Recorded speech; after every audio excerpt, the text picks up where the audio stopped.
لا لا يا بنات، بصراحة الأداء مش عاجبني ولا عاجب مس بشرى. ركزوا معايا في مستويات الصوت والبادي لانجوج، يعني حركات الجسد.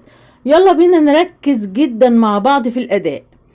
أخبار أهرام جمهورية، معايا أخلاق وسلوكيات إنسانية هتحلي حياتك وتخليها مية مية.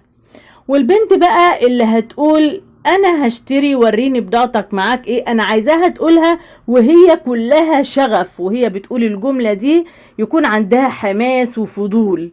تمام، لان الاداء برضو مش عاجبني.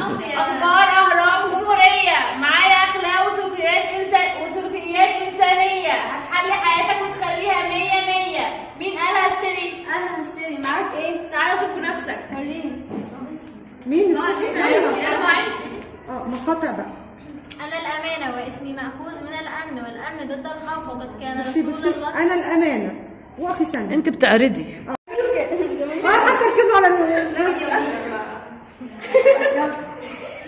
اخبار اهرام جمهوريه، معايا اخلاق وسلوكيات انسانيه هتحلي حياتك وتخليها مية مية. مين قال يشتري؟ انا هشتري معاك ايه؟ تعالى وشوف بنفسك.